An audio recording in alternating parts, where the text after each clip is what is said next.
दोस्तों, एक ऐसा देश जहां किसी को भी गन्स वगैरह रखने की इजाजत नहीं है, चाहे वो कितना भी बड़ा गैंगस्टर ही क्यों ना हो। लेकिन तभी एक दिन अचानक कोई सिरफिरा पूरे शहर में चारों तरफ गन्स फैला देता है। उस सिरफिरे इंसान को ना ही पैसों की भूख है और ना ही ताकत की, उसका मकसद तो कुछ और ही है। ये कहानी है साउथ कोरिया की, जहां किसी को भी गन्स वगैरह रखने की इजाजत नहीं है, क्योंकि वहां की सरकार को पता है कि अगर लोगों के पास गन होगी तो कभी न कभी तो चलेगी और इससे लोगों में आतंक फैलेगा। फिर जब वहां के लोगों के हाथ में गन लगती है तो उन सबको रोकने के लिए एक बहुत ही होशियार पुलिस वाले को ये मामला सौंपा जाता है। अब क्या वो साउथ कोरिया के बर्बाद होने से पहले ये सब कुछ रोक पाएगा या फिर सड़कों पर कत्लेआम होगा? यही सब हम इस सीरीज में देखने वाले हैं। ये कहानी टोटली नई है, सो एंड तक बने रहना।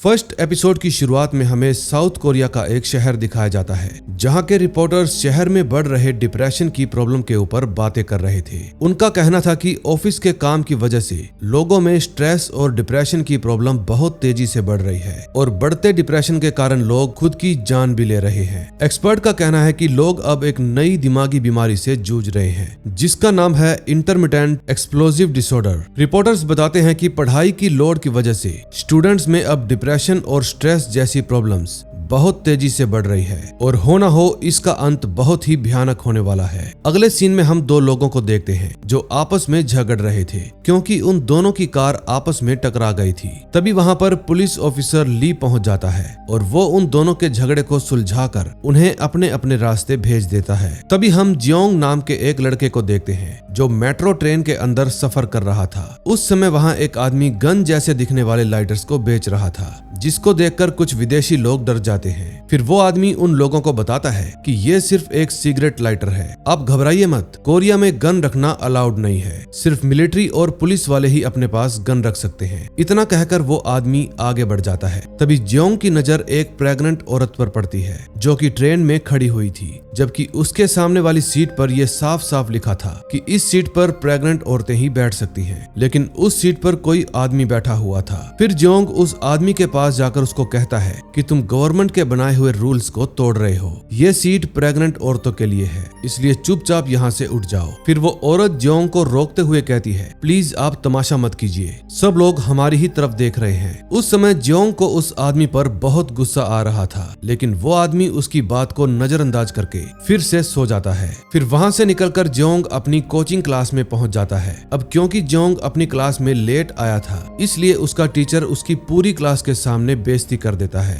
फिर जियोंग अपने बैग में से एक गन निकालकर उस टीचर को ठोक देता है। ये देखकर बाकी सभी बच्चे डर के मारे चिल्लाने लगते हैं और इधर उधर भागने लगते हैं। फिर जियोंग बिना सोचे समझे उन सब को भी ठोक देता है। फिर सभी को मारने के बाद वो चिल्लाकर कहता है, अब जाकर मेरे दिमाग को शांति मिली है। फिर वो अपनी गन से खुद को भी गोली मार लेता है। अगले सीन में हम जियोंग को बिल्कुल सही सलामत एक डॉक्टर के सामने बैठा हुआ देखते हैं और उनकी बातों से हमें पता चलता है कि जो कुछ भी हमने थोड़ी देर पहले देखा वो सब जियोंग के दिमाग के ख्याल थे, क्योंकि वो चाहता था ऐसा ही हो, लेकिन उसने ऐसा कुछ नहीं किया। दरअसल जियोंग एक बीमारी से जूझ रहा है जिसमें वो अपने दिमाग और दिल के बीच में तालमेल नहीं बिठा पाता। फिर डॉक्टर बताती है कि तुम्हारी रिपोर्ट्स पहले से भी ज्यादा बेकार आई है। जियोंग कहता है, मुझे नहीं पता मेरे साथ क्या हो रहा है, मैं हर समय कंफ्यूज रहता हूँ, दिल कुछ और कहता है और दिमाग कुछ और ही सोचता है। फिर डॉक्टर उससे पूछती है कि क्या तुमने अपनी दवाइयाँ लेना बंद कर दी है? फिर जियोंग बताता है कि उन दवाइयों की वजह से मुझे नींद आने लगती है और इसी वजह से मैं अपनी पढ़ाई भी नहीं कर पाता, एक यही कारण है मैंने अपनी दवाइयाँ लेनी बंद कर दी। फिर डॉक्टर उसे समझाती है कि परेशानियां हर किसी की लाइफ में आती है, लेकिन इसका मतलब ये नहीं कि परेशानियों से डरकर हार मान लो, हमें उनसे लड़ते रहना चाहिए और अपनी लाइफ में आगे बढ़ते रहना चाहिए। ये बात सुनने के बाद जियोंग उनसे पूछता है कि क्या मैं अब भी एक नॉर्मल इंसान हूँ? डॉक्टर कहती है कि जब तक तुम अपने दिल को अपने दिमाग पर हावी नहीं होने दोगे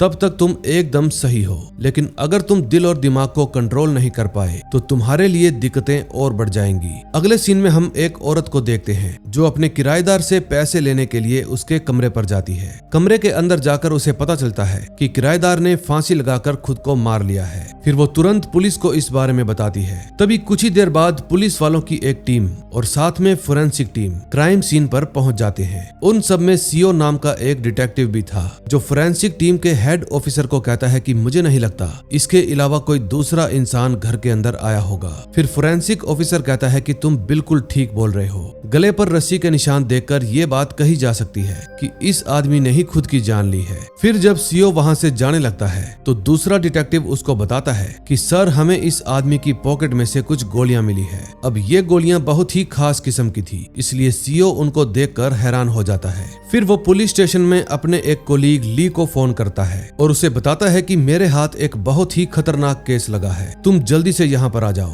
मुझे तुम्हें कुछ दिखाना है। फिर कुछ ही देर में ली भी क्राइम सीन पर पहुंच जाता है और जब सीओ उसको वो गोलियां दिखाता है तो ली भी उनको देखकर हैरान रह जाता है। सीओ उसे बताता है कि मैंने आज से पहले ऐसी गोलियां कभी नहीं देखी, तुम्हें तो इन चीजों की बहुत जानकारी है ना, इसलिए मैंने सोचा क्यों ना तुम्हें यहाँ पर ही बुला लिया जाए। तो बताओ इन गोलियों को देखकर तुम्हें क्या समझ में आ रहा है। फिर ली जवाब देता है कि इस तरह की गोलियों के गायब होने की कोई भी कंप्लेंट नहीं आई है, ये गोलियां बहुत ही ज्यादा स्पेशल होती हैं, इनको सिर्फ कुछ गिने चुने मिलिट्री ऑफिसर्स को ही दिया जाता है। तुम मुझे ये बताओ कि क्या तुम्हें ऐसी और गोलियां घर के अंदर मिली। फिर सीओ बताता है कि मैंने पूरे घर को बहुत ही अच्छे से चेक किया है, लेकिन मुझे ऐसी और गोलियां कहीं भी नहीं मिली, मेरे हिसाब से जरूर इन गोलियों को मिलिट्री एरिया से ही चुराया गया है। फिर ली जवाब देता है कि ऐसा नहीं हो सकता, मिलिट्री एरिया से गोलियां तो क्या एक पत्ता भी चुराना बहुत मुश्किल है। अब ली भी उस कमरे के अंदर चारों तरफ चेक करता है, तभी उसकी नजर छत के कोने पर पड़ती है और फिर जब वो उसके अंदर हाथ डालता है तब वहां से उसे और भी बहुत सारी गोलियां मिलती है। अब इन सब गोलियों को देखकर ली के भी होश उड़ जाते हैं। फिर वो अपने सीनियर ऑफिसर हुनसिक के पास जाता है और उनको ये सारी बात बताता है। फिर वो पूछते हैं कि क्या तुम्हें उन गोलियों के बारे में कुछ पता चला कि वो गोलियां कहां से आई हैं। ली कहता है कि अभी मेरे पास इनकी कोई जानकारी नहीं है। डिटेक्टिव सीओ इस केस पर इन्वेस्टिगेशन कर रहे हैं, वो जल्दी ही इसके बारे में पता लगा लेंगे। फिर उसके सीनियर उससे पूछते हैं कि क्या तुम इस बार का प्रमोशन एग्जाम देने वाले हो। ली जवाब देता है कि मुझे उसकी कोई जरूरत नहीं, मैं इस वक्त जिस पोस्ट पर काम कर रहा हूँ वो मेरे लिए एकदम सही है। फिर ये बात सुनकर ह्यूनसिक को गुस्सा आ जाता है और वो ली को कहते हैं कि तुम्हारे पास बहुत अच्छा टैलेंट और एक्सपीरियंस है, तुम्हें तो इस वक्त सार्जेंट की पोस्ट पर होना चाहिए था, लेकिन तुम एक ही जगह पर अटके पड़े हो, तुम अपना टैलेंट फील्ड में क्यों नहीं दिखाते। अगले सीन में हम ह्यूनसिक की बेटी सियोंग को देखते हैं जो अपने पापा को रेस्टोरेंट से घर ले जाने के लिए आई थी, क्योंकि उन्होंने ली से बातें करते वक्त काफी सारी दारू पी ली थी। फिर अपने बॉस को उसकी बेटी के साथ छोड़कर ली अपने घर वापस आ जाता है। फिर वो अपने सोफे पर बैठा बैठा अपने फोन में उन गोलियों की फोटो को बड़े ही ध्यान से देखता है। तभी उसके दिमाग में कुछ फ्लैशबैक आने लगते हैं और हमें पता चलता है कि ली पुलिस वाला बनने से पहले मिलिट्री के अंदर ही काम किया करता था। अब उसने मिलिट्री छोड़कर पुलिस को ज्वाइन क्यों किया, ये राज हमें आगे पता चलेगा। फिर नेक्स्ट मॉर्निंग हम पुलिस स्टेशन के अंदर जोंग वू नाम के एक पुलिस ऑफिसर को देखते हैं। आज उसका पुलिस स्टेशन में पहला दिन था। फिर ह्यूनसिक उसको ऑर्डर देता है कि आज से तुम ऑफिसर ली के साथ काम करोगे। अगले सीन में हम देखते हैं जोंग अपने बॉयज हॉस्टल के अंदर खाना खा रहा था। फिर जब वो हॉस्टल के फ्रिज में अपनी साइड डिश को लेने के लिए जाता है तो उसे पता चलता है कि वो डिश फ्रिज में से गायब हो गई है, यानी कि किसी ने उसको खा लिया है। फिर जोंग हॉस्टल के वार्डन को अपने खाने की चोरी के बारे में बताता है, लेकिन वार्डन उसकी बात को नजरअंदाज करके उसको कहता है कि तुम मुझे परेशान मत करो, जाओ जाकर पढ़ाई करो और IAS बनो, वरना तुम एग्जाम में फेल हो जाओगे। ये बात सुनकर जोंग गुस्से में अपने कमरे में चला जाता है। तभी उसकी नजर एक लड़के पर पड़ती है जो अपने कमरे में बैठकर तेज आवाज में वीडियो गेम खेल रहा था, और सिर्फ वीडियो गेम ही नहीं बल्कि वो सिगरेट भी पी रहा था। फिर जोंग उसके पास जाकर उसको कहता है कि प्लीज सिगरेट को बुझा दो, क्योंकि ऐसा करना हॉस्टल में मना है। तुम्हारे सिगरेट का धुआं मेरे कमरे में भी आ रहा है, जिससे मुझे परेशानी हो रही है। फिर वो लड़का गुस्से में जोंग को कहता है कि तू मुझे मत बता मुझे क्या करना है, मेरा जो दिल कहेगा मैं वही काम करूंगा। फिर वो जोंग के ऊपर हाथ भी उठा देता है। जोंग को अब और भी ज्यादा गुस्सा आने लगता है, क्योंकि उसके साथ हर कोई गलत कर रहा था।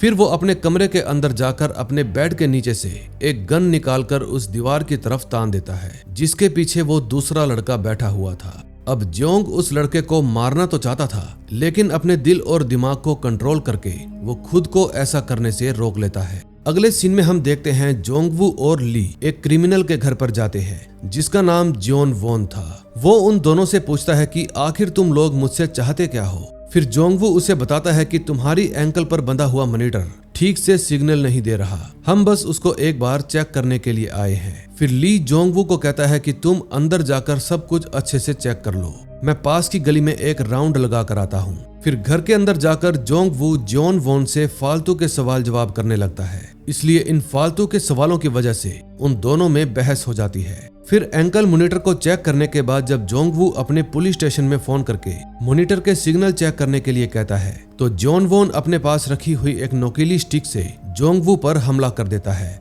लेकिन तभी वहां पर ली आ जाता है और पलक झपकते ही वो जॉन वॉन को जमीन पर पटक देता है। फिर यहाँ का मामला सुलझाने के बाद ली जोंगवू को साथ लेकर वापस से पुलिस स्टेशन में चला जाता है। दूसरी तरफ हॉस्टल में जोंग आराम से बैठकर अपना खाना खा रहा था, तभी उसकी नजर वहां पास में ही बैठे कुछ लड़कों पर पड़ती है जो कि दारू और सिगरेट पी रहे थे। फिर जोंग उनके पास जाकर उनको दीवार पर लगे पोस्टर की तरफ इशारा करके बताता है कि हॉस्टल में दारू और सिगरेट पीना मना है, लेकिन वो लोग उसकी बातों को नजरअंदाज कर देते हैं। जिसके बाद जोंग अपने कमरे में आकर फिर से पढ़ाई करने लगता है। अब सब कुछ एकदम सही चल रहा था, तभी उसे अपने बगल वाले कमरे में से दो लोगों के इंटीमेट होने की आवाज आती है। अब वो कुछ देर तक तो इस बात को सहन कर लेता है, लेकिन बाद में वो बहुत ज्यादा गुस्सा हो जाता है और चिल्लाकर उन दोनों को कहता है कि तुम्हारी वजह से मैं पढ़ाई नहीं कर पा रहा, अगर तुम लोगों को ये सब बकवास करनी है तो कहीं और ही जाकर करो, क्योंकि हॉस्टल में ऐसी चीजें करना अलाउड नहीं है। अब जोंग उन लोगों को समझाने की हर एक संभव कोशिश करता है, लेकिन वो लोग तो मानते ही नहीं। फिर वो अपने बेड के नीचे से एक गन निकालकर बगल वाले रूम की दीवार पर चला देता है, जिसके पीछे बैठा आदमी मारा जाता है। फिर उसके साथ वाली लड़की जल्दी से पुलिस को कॉल लगाती है, लेकिन इससे पहले कि वो कुछ बोल पाती जोंग उससे फोन छीन लेता है। फिर वो अपने रूम में से निकलकर बगल वाले रूम में जाता है और वहां पर पड़ी लड़की से कहता है कि मैंने तुम दोनों से कहा था ना कि ये सब बकवासबाजी कहीं और जाकर करो, लेकिन तुमने मेरी बात मानी ही नहीं, इसलिए अब मैं तुम्हारे साथ जो कुछ भी करूंगा इसमें मेरी कोई गलती नहीं है। ये सब कहकर वो उस लड़की को भी गोली मार देता है। तभी बगल वाले रूम से वही लड़का बाहर निकल कर आता है जिससे थोड़ी देर पहले जोंग की लड़ाई हुई थी। फिर वो उसकी भी पीठ पर गोली चला देता है। गोलियां चलने की आवाज से हॉस्टल के अंदर अफड़ा तफड़ी मच जाती है, लेकिन जोंग तो उस लड़के की पीठ पर बार बार गोली चलाए जा रहा था। तभी हॉस्टल का वार्डन पुलिस को फोन करके बता देता है कि हमारे यहाँ गोली चली है, आप लोग जल्दी से जल्दी यहाँ पर पहुँच जाइए। तभी वार्डन की आवाज सुनकर जोंग उसके रूम की तरफ जाकर उसको भी मार देता है। दूसरी तरफ ली के पास डिपार्टमेंट से खबर आती है कि योंगस्योंग हॉस्टल के अंदर गोलियां चलने की आवाज आई है। पास के सभी ऑफिसर्स वहां पर पहुंचे। फिर ये खबर मिलते ही ली भी फौरन हॉस्टल के लिए रवाना हो जाता है। दूसरी तरफ जोंग हॉस्टल के दरवाजे का ताला तोड़कर गुस्से में सभी पर चिल्लाता है और पूछता है कि कौन तुम में से हर रोज मेरी साइड डिश खा जाता है। अब नेक्स्ट एपिसोड में देखेंगे क्या होता है। सेकंड एपिसोड में हम जोंग को देखते हैं जो हॉस्टल के अंदर पागलों की तरह हर स्टूडेंट पर गोलियां चला रहा था। तभी हॉस्टल के दरवाजे से दो पुलिस ऑफिसर अंदर आ जाते हैं और वो जोर से चिल्लाकर जोंग को कहते हैं कि बंदूक नीचे रख दो, लेकिन जोंग तो जैसे किसी और ही दुनिया में था।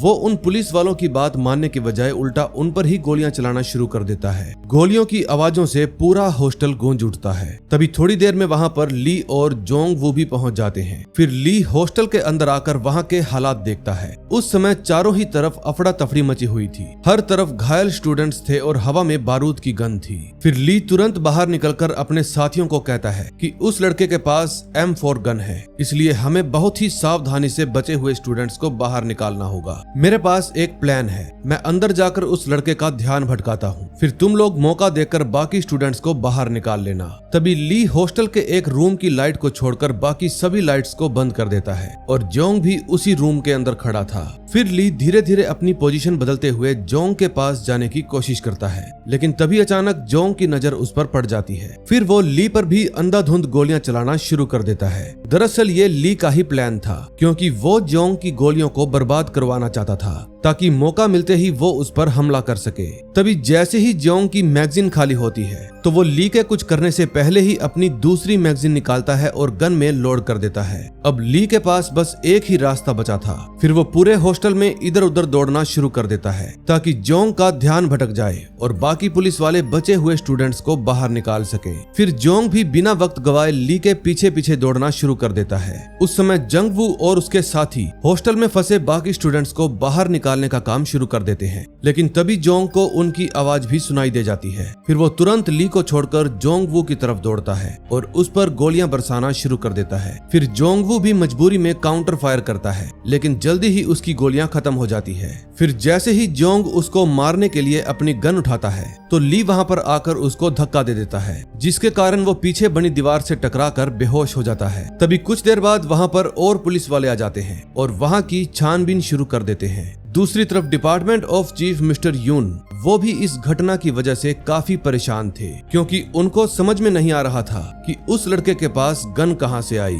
अगले सीन में हम ली को देखते हैं जो जोंग के रूम में जाकर उसकी छानबीन करता है। तभी उसे बेड के अंदर से एक अजीब सी आवाज आती है। फिर बेड को खोलने पर ली को उसके अंदर से बहुत सारी गन्स के पार्ट मिलते हैं। फिर पुलिस वाले ये खबर जाकर चीफ को देते हैं। फिर चीफ उन पार्ट्स को देखकर कहता है कि ये सभी ऑटोमेटिक राइफल के पार्ट्स हैं। फिर वो डिटेक्टिव सीओ को कहता है कि जाओ जाकर किसी मिलिट्री एक्सपर्ट को लेकर आओ जो हमें इन गन्स की डिटेल बता सके। फिर जैसे ही सीओ वहां से जाने लगता है तो उसकी नजर ली पर पड़ जाती है। अब वो जानता था कि ली को गन्स की अच्छी जानकारी है, इसलिए वो उसको चीफ यून के सामने लाकर खड़ा कर देता है। फिर चीफ कहते हैं ये तो पुलिस वाला है, मैंने तुम्हें किसी मिलिट्री एक्सपर्ट को लाने के लिए कहा था। फिर सीओ जवाब देता है सर, ली पुलिस में आने से पहले मिलिट्री के अंदर ही काम किया करता था, इसको गन्स के बारे में बहुत अच्छी जानकारी है। फिर ली उन सारी गन्स के पार्ट्स को एक एक करके बड़े ही स्टाइल से जोड़ता है। तभी थोड़ी ही देर में वो सभी पार्ट्स गन के अंदर बदल जाते हैं। फिर ली चीफ को बताता है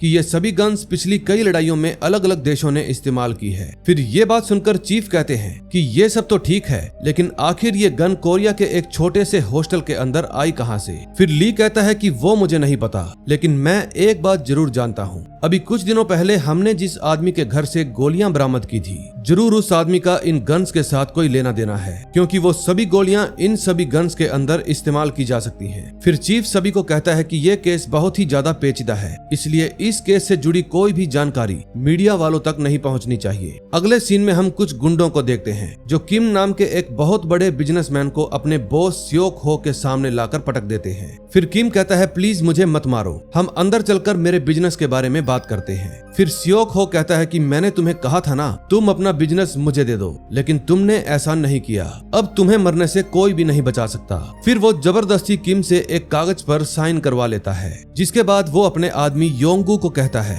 कि अब से तुम किम का बिजनेस संभालोगे, और इतना कहकर वो वहां से चला जाता है। फिर उसके जाने के बाद योंगू के बाकी आदमी किम को पीटना शुरू कर देते हैं, जिसके बाद योंगू चोंग नाम के एक आदमी को बुलाता है। चोंग भी स्योक हो के लिए ही काम किया करता था। फिर वो अपने आदमियों को कहता है कि सभी लोग ग्लव्स पहन लो, हमें किम को ठिकाने लगाना है। अगले सीन में हम जियोंग को देखते हैं जो इस समय हॉस्पिटल में था। वो वहां पर बैठकर आराम से खाना खा रहा था। तभी चीफ वहां पर आकर उससे पूछते हैं कि तुम्हारे पास वो गन्स कहां से आई, मुझे उनके बारे में सारी जानकारी चाहिए। लेकिन जियोंग कहता है मैं सब कुछ बताने के लिए तैयार हूँ, लेकिन आपको नहीं बल्कि उस ऑफिसर को जिसने मुझे हॉस्टल में मारा था। फिर जल्दी ही ली को जियोंग की इंटेरोगेशन करने के लिए भेज दिया जाता है। फिर ली उससे पूछता है कि तुम मुझसे क्यों मिलना चाहते थे। जियोंग कहता है कि जिस तरीके से तुमने मुझे हॉस्टल में मारा था, मैं समझ गया कि तुम एक अच्छे पुलिस वाले हो, औरों की तरह नहीं जो अपने काम से दूर भागते हैं। तुम मुझसे जो भी पूछना चाहते हो पूछ सकते हो, मैं सब कुछ बताने के लिए तैयार हूँ। फिर ली उससे पूछता है कि आखिर तुम्हें ये गन मिली कहाँ से। जियोंग जवाब देता है कि मेरे घर में एक कोरियर आया था, उसी में मुझे ये गन्स मिली। मैं नहीं जानता कि वो कोरियर मेरे पास किसने भेजा था, लेकिन मैं ये जरूर जानता हूँ कि मुझे गन्स की जरूरत थी, इसीलिए शायद उन लोगों ने मेरे पास ये कोरियर भेजा। फिर ली उससे पूछता है कि जो गन्स तुम्हारे बेड में रखी थी, क्या वो भी कोरियर में ही निकली थी। फिर जियोंग बताता है कि मैंने तो सिर्फ अपनी हिफाजत के लिए एक गन मांगी थी, लेकिन उन लोगों ने कोरियर में बहुत सारी गन भेज दी। फिर ली उससे पूछता है कि तुमने जिन 20 लोगों को मारा है, क्या तुम्हें उनको मारने का थोड़ा सा भी पछतावा है। लेकिन जियोंग कहता है कि मुझे उनको मारने का कोई भी पछतावा नहीं है। उन लोगों ने मेरे साथ जो भी किया, उसके बाद उन लोगों को यही सजा मिलनी चाहिए थी, क्योंकि वो लोग ना तो इंसानियत पर भरोसा करते थे और ना ही सरकार के बनाए हुए कानून पर, इसीलिए मैंने उन सभी को मार डाला। फिर फिर वो ली को बताता है कि कोरिया के अंदर मेरे जैसे बहुत सारे लोग हैं जिनके पास ये गन्स मौजूद हैं। फिर ली उससे पूछता है कि तुम ये बात इतने विश्वास से कैसे कह सकते हो। फिर जोंग बताता है कि मैंने उन लोगों को देखा है जिनको गन्स की जरूरत थी। फिर ली उससे पूछता है कि तुम किन लोगों की बात कर रहे हो। जोंग कहता है ये बात तो मैं तुम्हें नहीं बताऊंगा क्योंकि ये काम पुलिस वालों का है, इसलिए जाकर ढूंढो उनको। फिर पूछताछ खत्म होने के बाद चीफ ली को कहते हैं कि मुझे नहीं लगता ये लड़का सच बोल रहा है। उस समय सीओ भी वहीं पर खड़ा था।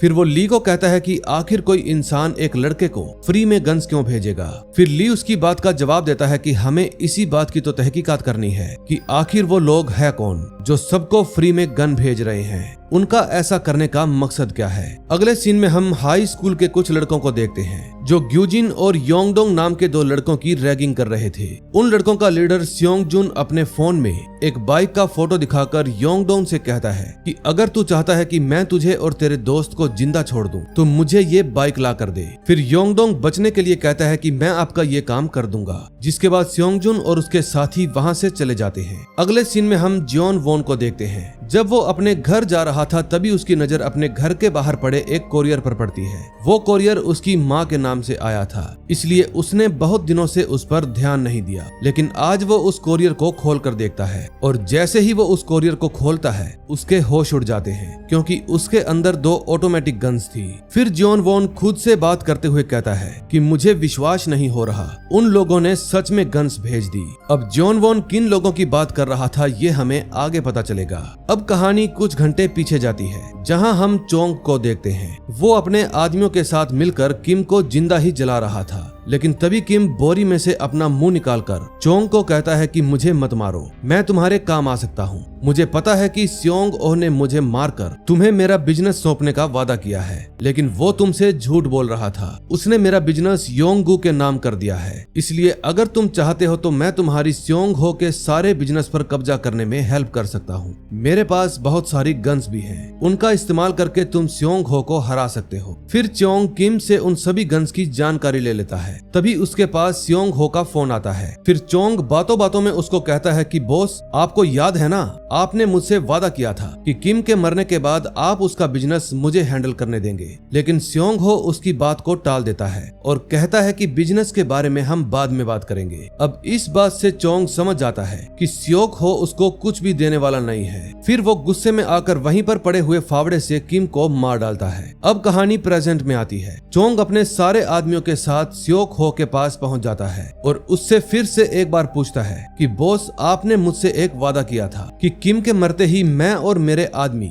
उसके बिजनेस को हैंडल करेंगे, क्या आपको वो बात याद नहीं रही? लेकिन स्योंग हो कहता है कि तू और तेरे आदमी इस जगह को संभालने के लायक नहीं हो। मैंने ये जगह योंगगू को दे दी है, लेकिन तू चिंता मत कर, समय आने पर तुझे तेरा हिस्सा भी मिल जाएगा। फिर बाहर आकर चोंग अपने आदमियों को कहता है कि बॉस ने ये जगह योंगगू को दे दी है, इसलिए अब हम कुछ भी नहीं कर सकते। लेकिन तभी उसके दिमाग में किम की कही हुई बात याद आती है कि उसके पास बहुत सारी गन्स हैं। फिर वो अपने आदमियों को कहता है कि मैं यू टाई के साथ एक जरूरी काम के लिए जा रहा हूँ, तुम लोग योंगस्योंग बॉयज होटल जाकर अच्छे से चेक करो, शायद हमें वहाँ पर कोई गन मिल जाए। अगले सीन में हम देखते हैं ग्यूजिन और स्योंगजन एक क्लब में बैठे थे। फिर स्योंगजन उसको कहता है कि मैंने तुम्हें अपनी माँ की आईडी लाने के लिए कहा था, लेकिन तुम नहीं लेकर आए। फिर इस बात पर वो उसकी पिटाई करता है। फिर वो स्योंगजन को कहता है कि मैं जानता हूँ तुम मेरी माँ की आईडी का इस्तेमाल करके ब्लैक मार्केट से लोन उठाओगे। प्लीज, मेरी माँ ने बहुत मेहनत करके इज्जत और पैसे कमाए हैं, इसलिए मैं तुम्हारे लिए उनकी आईडी चोरी नहीं कर सकता।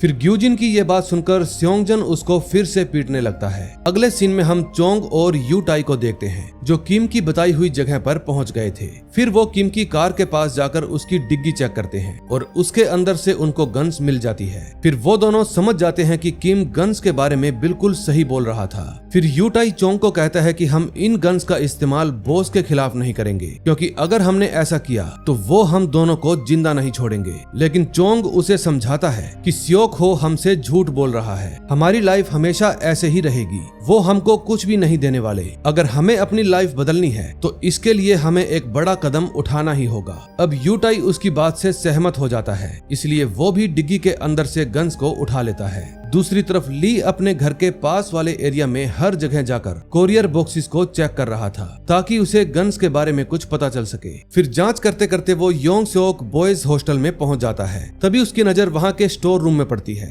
जहां चोंग के आदमी गन्स की छानबीन कर रहे थे, लेकिन ली को देखते ही वो लोग चुपचाप वहां से चले जाते हैं। फिर उन लोगों के जाते ही जब ली उस स्टोर रूम के अंदर जाकर वहां पड़े पुराने कोरियर बॉक्सेस को चेक करता है तो ठीक उसी समय उसके पास कैप्टन जू का फोन आ जाता है जो कि वायलेंट क्राइम यूनिट का हेड था। फिर जू ली को बताता है कि जोंग हमसे झूठ बोल रहा था, पिछले 2 साल से उसके पास कोई भी कोरियर नहीं आया, इसलिए अब तुम उसकी बात पर भरोसा करना बंद कर दो। अब हम अपने ही तरीके से उसके केस को इन्वेस्टिगेट करेंगे। तभी जू का फोन काटते ही ली की नजर वहां पर पड़े एक बड़े से कोरियर बॉक्स पर पड़ती है जिसके ऊपर एक सिंबल बना हुआ था और यही सिंबल ली ने जॉन वॉन के घर के बाहर पड़े कोरियर पर भी देखा था उस समय जब वो जोंगवू के साथ उसके घर पर एंकल मॉनिटर को चेक करने के लिए गया था। अब इस बात पर वो समझ जाता है कि इन दोनों कोरियर बॉक्सेस में जरूर कोई कनेक्शन है। फिर वो जल्दी से सियोन को कॉल करता है कि जोंग के पास जो कोरियर आया था मैंने उसके ऊपर एक सिंबल देखा था और वही सेम सिंबल मैंने जॉन वॉन के घर के बाहर रखे कोरियर पर भी देखा था, हो सकता है उसके पास भी गन्स ही आई हो। फिर सियो कहता है तुम चिंता मत करो, हम फिलहाल जोंग वॉन का ही पीछा कर रहे हैं क्योंकि वो सुबह से घर के बाहर ही घूम रहा है, उसको पकड़ते ही मैं आपको सारी जानकारी दे दूंगा। फिर सियो उस टैक्सी का पीछा करने लगता है जिसमें जॉन वॉन बैठा हुआ था। तभी थोड़ी दूर जाकर पुलिस की पूरी टीम उस टैक्सी को घेर लेती है लेकिन उसके अंदर जोंग वॉन था ही नहीं। फिर टैक्सी ड्राइवर बताता है कि जिस आदमी को आप ढूंढ रहे हैं वो कुछ देर पहले ही मेरी कार से उतर गया था। फिर चेक करने पर एक ऑफिसर को कार के अंदर से जोंग वॉन का एंकल मॉनिटर और फोन मिलता है और उसको देखकर सियो समझ जाता है कि जॉन वॉन ने सभी को बेवकूफ बना दिया। अगले सीन में हम देखते हैं ली थोड़ा घबराया हुआ जॉन वॉन के घर पर पहुंच जाता है। उस समय घर का गेट खुला हुआ था। फिर ली चुपचाप से घर के अंदर घुस जाता है लेकिन तभी उसको एहसास होता है कि वहां पर पहले से ही कोई मौजूद है। फिर वो तुरंत उस आदमी को पकड़ लेता है लेकिन वो आदमी जॉन वॉन था ही नहीं। फिर ली उससे पूछता है कि आखिर तुम हो कौन और यहाँ पर क्या कर रहे हो। फिर वो आदमी बताता है कि मेरा नाम मून बेक है और मैं यहाँ पर कोरियर लेने के लिए आया था। अब नेक्स्ट एपिसोड में देखेंगे क्या होता है। थर्ड एपिसोड की शुरुआत में हमें कुछ घंटे पहले की कहानी दिखाई जाती है जहां हम जॉन वॉन को टैक्सी के अंदर देखते हैं। उसका प्रोहिबिशन ऑफिसर उसको कहता है कि तुम 20 मिनट के अंदर अंदर अपने घर पहुंच जाना। फिर जॉन वॉन को उस ऑफिसर पर बहुत गुस्सा आने लगता है क्योंकि वो हर रोज उसे फोन करके परेशान किया करता था। जॉन वॉन के पास असली गन थी इसलिए वो तय करता है कि आज वो उस ऑफिसर को ठोक देगा। फिर वो अपने एंकल मॉनिटर को और फोन को टैक्सी में ही छोड़कर उतर जाता है। अब कहानी प्रेजेंट में आती है जहां हम ली को देखते हैं। वो मूनबेक से पूछता है कि तुम जॉन वॉन को कैसे जानते हो। मूनबेक कहता है कि मैं उसे नहीं जानता, मुझे बस कुछ दिनों पहले एक कोरियर मिला था जिसके अंदर बहुत सारी गोलियों के साथ एक लिस्ट थी जिसमें लोगों के नाम, फोन नंबर और एड्रेस थे। मुझे ये जानना था कि आखिर ये लिस्ट किन लोगों की है, इसलिए मैंने उस लिस्ट में से एक एड्रेस चुना और फिर मैं वहां पर पहुंच गया। मैंने उस घर के मालिक को बाहर जाते हुए देखा था। वो जल्दबाजी में अपने घर का गेट खुला ही छोड़ गया जिसकी वजह से मैं अंदर जा पाया, लेकिन वहां जाकर मुझे पता चला कि उसका कोरियर खाली है। ये सुनने के बाद ली समझ जाता है कि जॉन वॉन घर से भाग गया है। फिर वो फौरन सीसीटीवी कंट्रोल रूम में फोन करके कहता है कि मुझे जॉन वॉन की लोकेशन का पता चाहिए। तभी मूनबेक एक दूसरे आदमी की परछाई को घर में देखता है। फिर वो तुरंत घर की लाइट बंद करके ली को बताता है कि घर के अंदर एक और आदमी घुस आया है। फिर ली उसको कहता है कि तुम कुछ भी हरकत मत करना, लेकिन मूनबेक उस आदमी को पकड़ने के लिए बाहर की तरफ भाग जाता है। दरअसल वो दूसरा आदमी यूटाई है। फिर मूनबेक और ली उसको पकड़ने के लिए उसका पीछा करने लगते हैं। तभी थोड़ी दूर जाकर यूटाई पकड़ा जाता है, लेकिन अब एक बड़ा सवाल ये है कि आखिर वो जॉन वॉन के घर में क्या करने आया था। तभी ली के पास कंट्रोल रूम से एक फोन आता है कि हमने सीसीटीवी में जॉन वॉन को 25 मिनट पहले पास के ही एक रेस्टोरेंट की तरफ जाते हुए देखा था। फिर ली कहता है कि आप लोग उसको ट्रैक कीजिए, हम उसको पकड़ लेंगे। अब वो यूटाई को वहीं पर बांधकर मूनबेक के साथ उसकी कार में बैठकर जॉन वॉन का पीछा करने लगता है। तभी कंट्रोल रूम की ऑफिसर उन दोनों को लोकल कैमरास की हेल्प से जॉन वॉन की लोकेशन बताती रहती है और वो दोनों उसी हिसाब से चलते रहते हैं। कार में ली की नजर एक बॉक्स पर पड़ती है। फिर मूनबेक उसे बताता है कि ये वही गोलियां हैं जो कोरियर में निकली थी। थोड़ी देर में वो दोनों एक मार्केट में पहुंच जाते हैं। फिर कंट्रोल रूम की ऑफिसर उन्हें बताती है कि 10 सेकंड पहले जॉन वॉन इसी मार्केट के अंदर गया था, लेकिन अब हमें वो किसी भी सीसीटीवी कैमरा में नजर नहीं आ रहा। ये बात सुनकर ली भी सोच में पड़ जाता है कि आखिर वो कहाँ गया होगा। तभी उसकी नजर एक साइन बोर्ड पर जाती है जिसके अकॉर्डिंग मार्केट से 2 किलोमीटर दूर एक पुलिस स्टेशन है। फिर ली समझ जाता है कि जॉन वॉन वहीं पर गया होगा, क्योंकि उसने ली को कहा था कि सही वक्त आने पर मैं पुलिस वालों से बदला लूंगा। फिर ली कंट्रोल रूम में बैठी ऑफिसर को कहता है कि आप पास के पुलिस स्टेशन वाले रास्ते के सभी सीसीटीवी कैमरा को चेक करो। कैमरा चेक करने पर उसको पता चलता है कि जॉन वॉन पुलिस स्टेशन की तरफ ही जा रहा है। फिर ली जल्दी से कैप्टन जू को कॉल करता है, क्योंकि वो उसी पुलिस स्टेशन के अंदर क्राइम यूनिट के हेड थे। फिर ली उनको बताता है कि जॉन वॉन शायद अपने साथ एक गन लेकर आपके पुलिस स्टेशन पर हमला करने आ रहा है, इसलिए आप वहां की सिक्योरिटी बढ़ा दीजिए। मैं भी थोड़ी ही देर में वहां पर पहुंच जाऊंगा। फिर आप मुझसे पार्किंग एरिया में आकर मिलना। कॉल काटते ही जू जल्दी से गन की गोलियां लोड करके लिफ्ट से नीचे उतर के पुलिस स्टेशन के बाहर निकल जाता है। ठीक उसी वक्त जॉन वॉन भी वहां पर सीढ़ियों का इस्तेमाल करते हुए ऊपर वाली मंजिल पर चला जाता है। फिर जू पार्किंग एरिया में आकर ली से मिलता है और बताता है कि हमारे पास सिक्योरिटी के लिए ज्यादा लोग नहीं है, बस टेबल स्टाफ है, क्योंकि सभी लोग इस वक्त शहर के राउंड पर गए हैं। फिर ली कहता है आप मुझे अपनी हथकड़ियां दे दीजिए। फिर वो मूनबेक के हाथों में हथकड़ियां लगाकर जू के साथ पुलिस स्टेशन के अंदर चला जाता है। उस समय जॉन वॉन अपनी गन से एक एक करके सभी स्टाफ को मार रहा था। तभी वहां पर ली और जू भी आ जाते हैं। फिर जॉन वॉन उन दोनों के ऊपर भी गोलियां बरसाना शुरू कर देता है। फिर ली जू को एक कमरे के अंदर ले जाकर वहां की लाइट्स ऑफ कर देता है और बताता है कि हम जॉन वॉन से नहीं लड़ पाएंगे,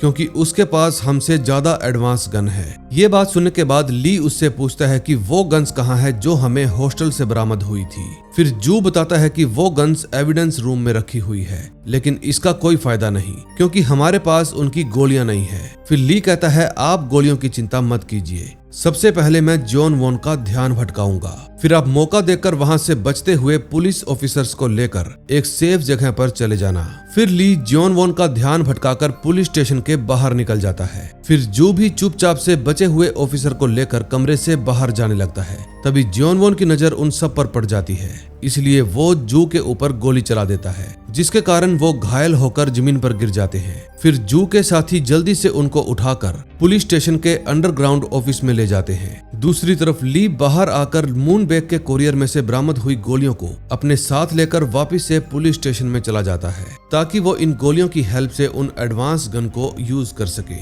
अगले सीन में हम देखते हैं जू के साथी ऑफिसर्स उनकी मरहम पट्टी कर रहे थे। तभी जू अपनी गन निकालकर एक दूसरी ऑफिसर को देता है और कहता है कि मैं जॉन वॉन का ध्यान भटकाऊंगा, तुम मौका मिलते ही उसको शूट कर देना। दूसरी तरफ ली एविडेंस रूम के अंदर पहुंच जाता है। फिर वो बिना वक्त गवाए उन ऑटोमेटिक गन्स को जल्दी से असेंबल करके लोड कर लेता है। अब मूनबेक से भी अंदर जाने के लिए सब्र नहीं हो रहा था। फिर वो अपने आप को हथकड़ियों से आजाद कर लेता है और अंदर जाने लगता है। तभी हम वहां पर वांग नाम के एक रिपोर्टर को देखते हैं, जो हॉस्टल वाले केस के मामले में जांच पड़ताल कर रहा था। वो भी मूनबेक के साथ पुलिस स्टेशन के अंदर चला जाता है। उस समय जॉन वॉन जू के सामने ही खड़ा था। अब वो उसको मारने ही वाला था। तभी दूसरे कमरे में खड़ी हुई ऑफिसर जॉन वॉन पर गोली चला देती है, लेकिन किस्मत से वो बच जाता है। अब वो जू को छोड़कर उन सभी लोगों के ऊपर गोलियां चलाना शुरू कर देता है, लेकिन तभी हम ली को देखते हैं जो एकदम सटीक निशाना लगाकर जॉन वॉन के पांव में गोली चला देता है। तभी इस मौके का फायदा उठाकर जू जल्दी से अपने साथियों के पास चला जाता है,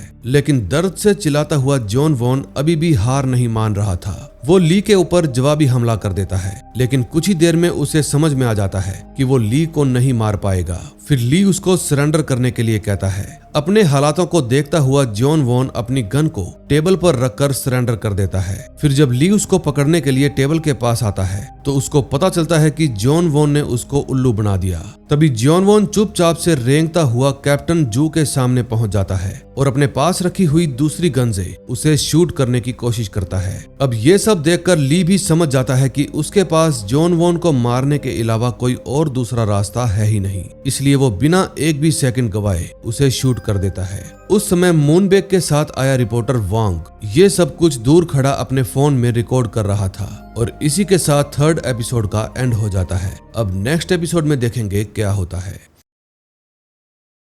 फोर्थ एपिसोड की शुरुआत में हम देखते हैं वांग अपनी रिकॉर्ड की हुई वीडियो को लाकर अपने बॉस को दिखाता है। उसका बॉस कहता है कि अगर तुम ऐसे ही केस से जुड़े हुए नए नए सुराग ढूंढते रहे तो मैं जल्दी ही तुम्हारा प्रमोशन कर दूंगा। अगले सीन में हम ग्यूजिन को देखते हैं जो कि ली का वीडियो न्यूज में देख रहा था। फिर उसको ली के हाथ में जो गन थी वो बहुत ज्यादा पसंद आती है। फिर वो भी एक गन खरीदने के लिए ऑनलाइन सर्च करने लगता है। तभी उसे एक साइट मिलती है जहां पर लिखा हुआ था कि हम सभी को गन्स फ्री में बांट रहे हैं। फिर ग्यूजिन उस साइट से तुरंत एक गन को ऑर्डर कर देता है। तभी कुछ देर बाद हम दो गवर्नमेंट ऑफिसर्स को देखते हैं जो इंटेरोगेशन रूम में बैठकर ली के साथ पूछताछ कर रहे थे। वो पूछते हैं कि आखिर तुम मूनबेक को कैसे जानते हो? उसने हमें बताया कि जो गोलियां वो पुलिस के हवाले करने वाला था वो तुमने जॉन वॉन के खिलाफ इस्तेमाल कर ली। फिर ली जवाब देता है कि मूनबेक से मिलना मेरे लिए एक इत्तेफाक था और बात रही गोलियों की तो हालातों को देखते हुए मुझे उन्हें जॉन वॉक के खिलाफ इस्तेमाल करना पड़ा, क्योंकि अगर मैं ऐसा नहीं करता तो वो बाकी के ऑफिसर्स को भी मार डालता। अब उन दोनों में से एक ऑफिसर कहता है कि हमने तुम्हारे पिछले रिकॉर्ड्स को चेक किया है और हमें पता चला है कि अब तक तुमने 99 लोगों को मारा है और जॉन वॉन को मारने के बाद अब तुम्हारी गिनती 100 हो गई है। फिर ली उनसे पूछता है कि आप लोग कहना क्या चाहते हैं। फिर एक ऑफिसर कहता है कि तुम ये बात कबूल क्यों नहीं कर लेते कि तुम्हें लोगों को मारने में मजा आता है, इसलिए तुमने मौका देकर जॉन वॉन को भी मार दिया ताकि तुम्हारी गिनती 100 हो जाए। फिर ये बात सुनने के बाद ली कहता है कि आप लोग मुझ पर सरासर गलत इल्जाम लगा रहे हैं, क्योंकि मैंने जो कुछ भी किया वो हालातों को देखते हुए किया। अब वो दोनों ऑफिसर्स ली से कोई और सवाल पूछ पाते इससे पहले ही चीफ योन वहां पर आ जाते हैं और वो उन दोनों ऑफिसर्स पर चिल्लाते हुए कहते हैं कि ली ने जो कुछ भी किया है वो काबिले तारीफ है, क्योंकि इन्होंने अपनी जान को जोखिम में डालकर हमारे ऑफिसर्स की जान बचाई है। तुम लोग इन पर ही शक कर रहे हो, अभी की अभी जाओ यहाँ से, इनकी इंटेरोगेशन खत्म होती है। फिर ये बात कहकर चीफ योन ली को उस कमरे से बाहर ले जाते हैं और कहते हैं कि तुम्हें डरने की कोई जरूरत नहीं, तुमने जो कुछ भी किया है वो एकदम सही था, अब तुम आराम से अपने घर जा सकते हो। अगले सीन में हम पुलिस स्टेशन के अंदर जोंग वू को देखते हैं। वो ह्यूनसिक को बताता है कि ली सर को डिपार्टमेंट ने 3 महीने के लिए सस्पेंड कर दिया है। तभी ठीक उसी वक्त ली भी पुलिस स्टेशन के अंदर पहुंच जाते हैं। फिर वो जंगवू से पूछते हैं कि मैंने जिस आदमी को जॉन वॉन के घर में पकड़ा था क्या वो आदमी तुमको मिला? फिर जंगवू जवाब देता है कि सर, जब आपने मुझे कॉल की तो मैं तुरंत वहां पर पहुंच गया, लेकिन मैं उससे बात नहीं कर पाया क्योंकि उस वक्त वहां पर उसकी गैंग के और भी बहुत सारे लोग थे। फिर ली कहता है कोई बात नहीं, तुम मुझे सीसीटीवी फुटेज देखकर उनकी कार की नंबर प्लेट बताओ। तभी जब जंगवू कैमरे में यूटाई को देखता है तो ह्यूनसिक उसको पहचान लेता है। फिर वो ली को बताता है कि इस आदमी का नाम यूटाई है, ये बहुत सालों से हमारे एरिया में गलत काम करते आ रहा है। अभी कुछ दिनों पहले ही ये जेल से बाहर आया था और मुझे पता चला है कि ये ग्लोरी गैंग के मैनेजर स्योक हू के लिए काम करता है। फिर सारी जानकारी लेने के बाद ली स्योन हू से मिलने के लिए पुलिस स्टेशन से निकल जाता है, लेकिन जाने से पहले वो जंग वू को मूनबेक की सारी जानकारी निकालने के लिए कहता है। अगले सीन में हम ली को स्योक हू के सामने देखते हैं। फिर ली उससे पूछता है कि क्या तुमने गन बेचने का काम शुरू किया है? फिर ये बात सुनने के बाद स्योक हू जवाब देता है कि मैं ऐसे कामों से दूर रहता हूँ जिसमें मेरी जान को खतरा हो, मैं कोई भी गन नहीं बेचता। फिर ली उसको यूटाई की फोटो दिखाकर पूछता है कि क्या ये आदमी तुम्हारे लिए काम करता है? लेकिन स्योक हो तो चोंग के अलावा उसके किसी भी आदमी को नहीं जानता था, इसलिए वो यूटाई को नहीं पहचान पाता। फिर वो ली को मना करते हुए कहता है कि मैं इस आदमी को नहीं जानता। फिर जाते जाते ली स्योक हो को कहता है कि अभी तो मैं तुम पर विश्वास करके जा रहा हूँ, लेकिन अगर मुझे तुम्हारे खिलाफ कोई भी सबूत मिला तो तुम जानते ही हो मैं तुम्हारे साथ क्या करूंगा। फिर स्योक हो के अड्डे से निकलने के बाद ली मूनबेक के अपार्टमेंट पर पहुंच जाता है और उसको कॉल करके कहता है कि मुझे तुमसे बहुत जरूरी बात करनी है, इसलिए जल्दी से जल्दी तुम मुझे आकर मिलो। अगले सीन में हम देखते हैं चोंग और यूटाई दोनों ही अपने अड्डे पर गन्स के बारे में बातें कर रहे थे। तभी हमें दिखाया जाता है कि किम भी अभी जिंदा है और चोंग ने स्योक हो को उल्लू बना दिया ताकि वो किम की गन्स का इस्तेमाल करके उसको हरा सके। अब चोंग किम से पूछता है कि आखिर तुम्हें गन्स कहाँ से मिली। फिर किम बताता है कि मेरी कुछ लोगों से ऑनलाइन बात हुई थी, उन्होंने मुझे मिलने के लिए बुलाया। जब मैं वहां पर गया तो मैंने देखा कि वहां पर लगभग 10 ट्रक गन से खचाखच भरे हुए थे, लेकिन उन्होंने मुझे बस एक ही ट्रक दिया। अब ना तो मैं उनकी पहचान जानता हूँ और ना ही मैंने उनका चेहरा देखा है। फिर किम यूटाई से पूछता है कि क्या तुम मेरे क्लब के स्टोरेज रूम में गए थे। यूटाई जवाब देता है मैं वहां पर गया था, लेकिन वहां पर अभी भी लॉक लगा हुआ है। ये बात सुनने के बाद किम उन्हें समझाता है कि स्योक हो ने शायद अभी तक वो रूम नहीं खोला होगा, क्योंकि उसको इस बात का अंदाजा भी नहीं है कि उसमें बहुत सारी गन्स रखी हुई हैं। अब वो गन्स उसके हाथ लगे उससे पहले ही हमें वो गन्स वापस लानी होंगी। फिर वो चोंग को ये भी कहता है कि मुझे गन्स के साथ एक लिस्ट भी मिली थी, जिसमें उन सभी लोगों के नाम और एड्रेस लिखे हुए थे जिनके पास इस वक्त गन्स हैं, और अब हमें उन सभी गन्स को इकट्ठा करना होगा। किम की बात खत्म होते ही चोंग के पास स्योक हु का फोन आता है, लेकिन वो उसका फोन उठाता ही नहीं। फिर स्योक हु समझ जाता है कि चोंग जरूर कुछ गड़बड़ कर रहा है। फिर फोन काटने के बाद चोंग यूटाई को कहता है कि मुझे उस एड्रेस वाली लिस्ट की सारी गन्स चाहिए, तुम अभी अपने सभी आदमियों को लेकर जाओ और इस काम को पूरा करो। अगले सीन में हम ग्यूजिन को देखते हैं जो अपने घर से कहीं जा रहा था। तभी एक आदमी उसके हाथ में एक बॉक्स थमाकर कहता है कि ये कोरियर आपके लिए आया है। फिर घर वापस आने के बाद ग्यूजिन उस बॉक्स को खोल कर देखता है और बॉक्स के अंदर रखी हुई गन्स को देखकर उसके होश उड़ जाते हैं। फिर जब वो उन गन्स को अपने हाथ में उठाता है तो उसको अच्छा महसूस होता है, क्योंकि अब उसे स्योंगजुन से डरने की कोई जरूरत नहीं थी। तभी हम ली को देखते हैं जो एक रेस्टोरेंट में बैठकर मूनबेक से बात कर रहा था। फिर वो उससे पूछता है कि आखिर तुम काम क्या करते हो। मूनबेक जवाब देता है कि मैं एक बहुत बड़ी कंपनी में गन की गोलियों को डिजाइन करने का काम करता हूँ। फिर वो बताता है कि मुझे ब्लड कैंसर है, इसलिए कुछ ही महीनों में मैं मरने वाला हूँ। फिर वो ली को बताता है कि मैंने एक साइट से गन भी ऑर्डर की थी ताकि मैं उस गन की हेल्प से खुद को मार सकूं और अपनी बीमारी के दर्द से आजाद हो जाऊं, लेकिन मैंने जो सोचा वो नहीं हुआ। गन की जगह मेरे पास गोलियां आई। फिर ली मूनबेक से पूछता है कि उस लिस्ट का क्या हुआ जिसमें लोगों के नाम और एड्रेस थे। फिर मूनबेक कहता है कि मैंने वो लिस्ट फेंक दी थी, लेकिन तुम चिंता मत करो, उसमें जो भी एड्रेस लिखे हुए थे वो मुझे अच्छे से याद है। फिर वो पास में रखे हुए पेपर पर उन सारे एड्रेस को लिखना शुरू कर देता है। तभी ली की नजर एक एड्रेस पर पड़ती है जिसको देखकर उसके होश उड़ जाते हैं। दरअसल वो एड्रेस एक औरत का था जिसका नाम मिस ओह है। अब ली उनको अच्छे से जानता था क्योंकि वो कई महीनों से एक बड़ी कंपनी के बाहर अपने बेटे की मौत के लिए आंदोलन कर रही थी। उनका बेटा उस कंपनी की इमेज को बचाने के चक्कर में मारा गया।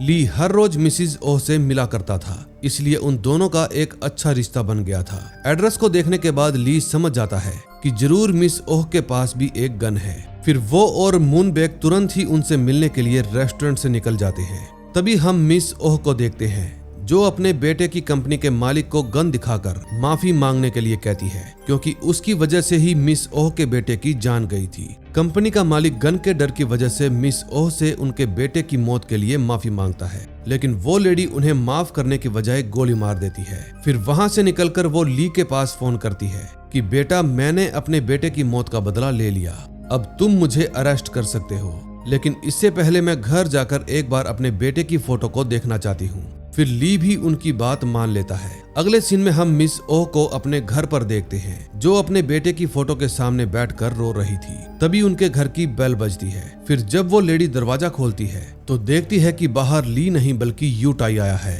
दरअसल यूटाई यहाँ पर मिस ओह से वो गन वापस लेने के लिए आया था। फिर थोड़ी देर बाद ली और मूनबेक भी वहाँ पर पहुँच जाते हैं। तभी यूटाई की कार को देखकर ली समझ जाता है कि जरूर यहाँ पर कुछ गड़बड़ होने वाली है, इसलिए वो मूनबेक को कहता है कि तुम बाहर रहकर यूटाई की कार पर नजर रखो और मैं अंदर जाकर मिस ओह से मिलता हूँ। घर के अंदर पहुंचते ही ली की मुलाकात यूटाई से हो जाती है जिसके हाथ में मिस ओह वाली गन थी। फिर ली तुरंत उस गन को छीनकर यूटाई और उसके आदमियों को पीटना शुरू कर देता है। तभी लड़ाई करते वक्त ली की नजर कमरे में पड़े खून के निशान पर पड़ती है। फिर वो उसका पीछा करते हुए एक अलमारी तक पहुंच जाता है और जैसे ही वो अलमारी को खोलकर देखता है तो ली के होश उड़ जाते हैं, क्योंकि उसके अंदर मिस ओह घायल हालत में पड़ी हुई थी। उस समय बाहर खड़े मूनबेक से और इंतजार नहीं हो रहा था, इसलिए वो यूटाई की कार में बैठे आदमियों को पीटना शुरू कर देता है। फिर ली भी यूटाई और उसके सारे आदमियों को ठिकाने लगाने के बाद मिस ओह को अपने साथ घर के बाहर ले आता है। फिर मूनबेक और ली मिस ओह का इलाज करवाने के लिए तुरंत उनको हॉस्पिटल लेकर जाते हैं और इसी के साथ 4th एपिसोड का एंड हो जाता है। अब हम अगली वीडियो में देखेंगे कि ये लोग कैसे पता लगाएंगे कि ये गन्स कहां से आ रही है और कौन है जो इन गन्स को लोगों तक पहुंचा रहा है। अगली वीडियो धमाकेदार होने वाली है, इसलिए प्लीज उसको मिस मत करना। हम मिलेंगे नेक्स्ट वीडियो में। Till then bye bye.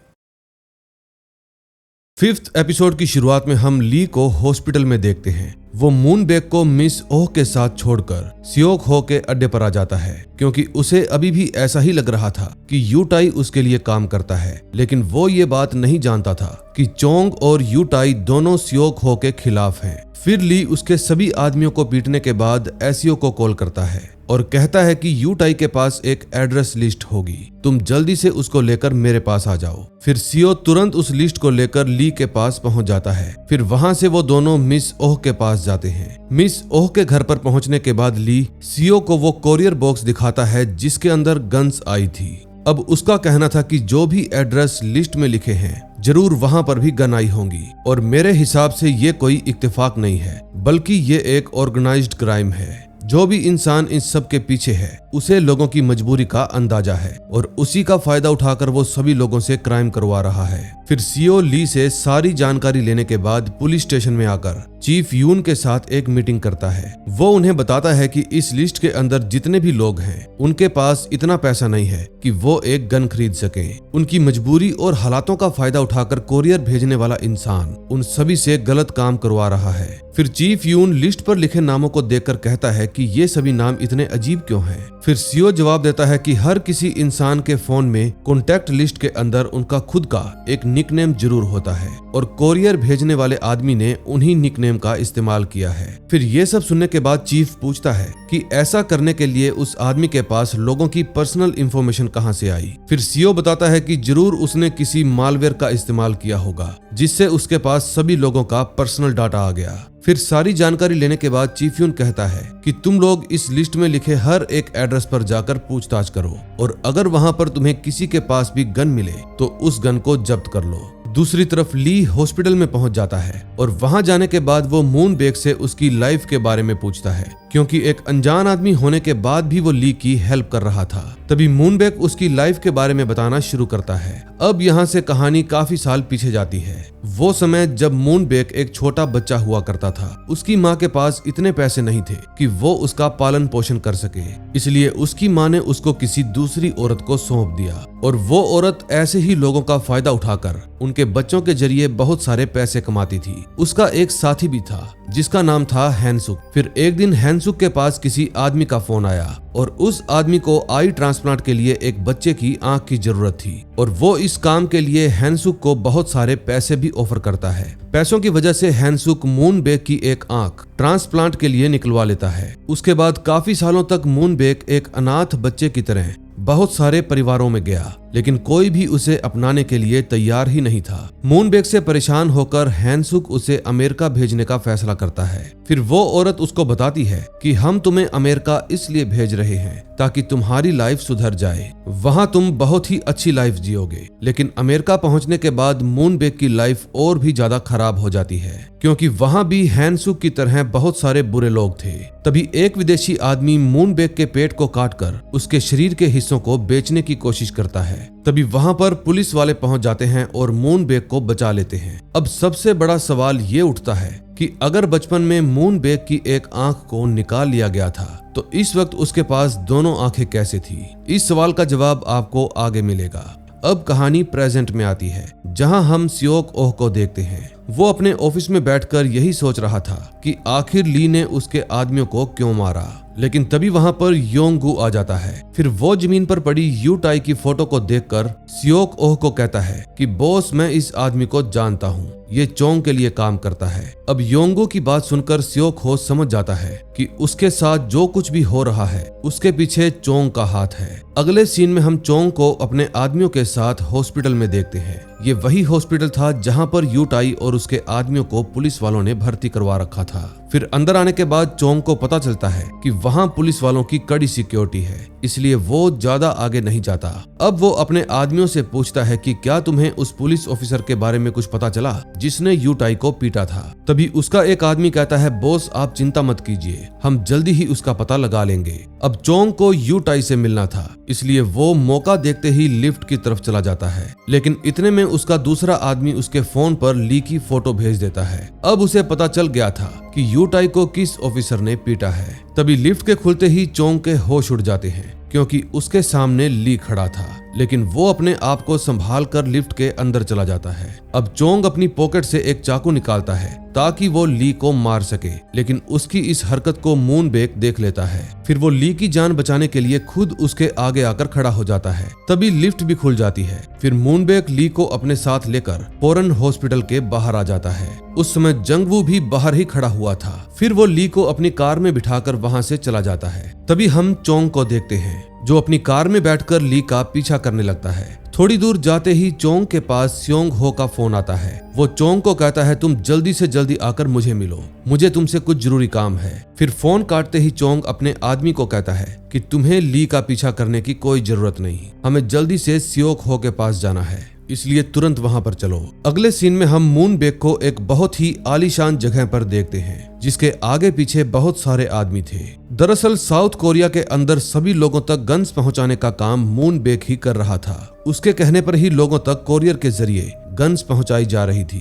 अब ये ऐसा क्यों कर रहा था, इसके पीछे की वजह आपको आगे पता चलेगी। तभी मूनबेक का एक आदमी चोंग की फोटो दिखाकर कहता है कि सर, इस आदमी की वजह से हमारे प्लान में रुकावट आ रही है। ये सभी एड्रेस पर जाकर सभी गन्स को इकट्ठा करने की कोशिश कर रहा है और इसी की वजह से पुलिस को भी हमारी गन्स के बारे में पता चल गया। मुझे लगता है कि हमें अपने प्लान को यहीं पर रोककर वापस जेक के पास चले जाना चाहिए। दरअसल मूनबेक खुद इस सारे सिस्टम को कंट्रोल नहीं कर रहा था। वो जेक नाम के आदमी के साथ काम किया करता था। जेक दुनिया भर में उन सभी लोगों तक गन्स की सप्लाई करता है जिन्हें उनकी जरूरत है। अब मूनबेक अपने आदमियों को कहता है कि मैं अपने प्लान को नहीं बदलूंगा, मुझे ये बताओ कि मेरी बाकी की बची हुई गन्स कहां पर हैं। तभी पास में खड़ा एक आदमी जवाब देता है कि सर, वो गन्स किम के क्लब में छुपाई गई हैं, लेकिन उन गन्स को वहां से बाहर लाना बहुत ही मुश्किल है। हमें उन्हें इकट्ठा करने में कुछ दिन लग जाएंगे, क्योंकि पुलिस इस वक्त एकदम चौकन्नी है और अगर कुछ भी गड़बड़ हुई तो वो लोग हमारे पीछे पड़ जाएंगे। फिर ये बात सुनने के बाद मूनबेक अपने आदमियों को कहता है कि तुम लोग फिर से उन सभी को ढूंढना शुरू करो जिन्हें गन की जरूरत है, हम अपने प्लान को नहीं रोकेंगे।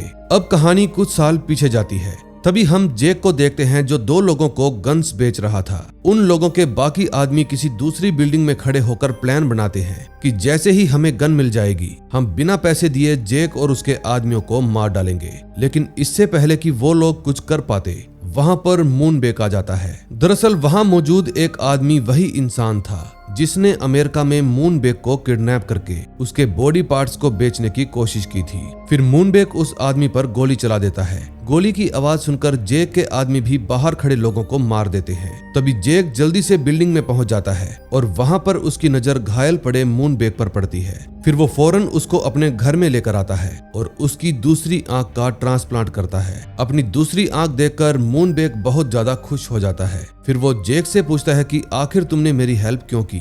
जेक जवाब देता है कि इतनी छोटी सी उम्र में तुमने अपना बदला लेने के लिए बिना डरे अपने दुश्मन को मार दिया और तुम्हारा ये काम मुझे बहुत पसंद आया और इसीलिए मैंने तुम्हारी हेल्प की। अब जेक का एहसान उतारने के लिए मूनबेक उसके लिए काम करने लगा। अब कहानी प्रेजेंट में आती है, जहां हम मूनबेक को देखते हैं। वो अपनी दूसरी आंख से लेंस हटाता है जो कि नीले रंग की थी और वो लेंस इसलिए लगाया करता था ताकि किसी को भी उसकी आई ट्रांसप्लांट के बारे में पता ना चले।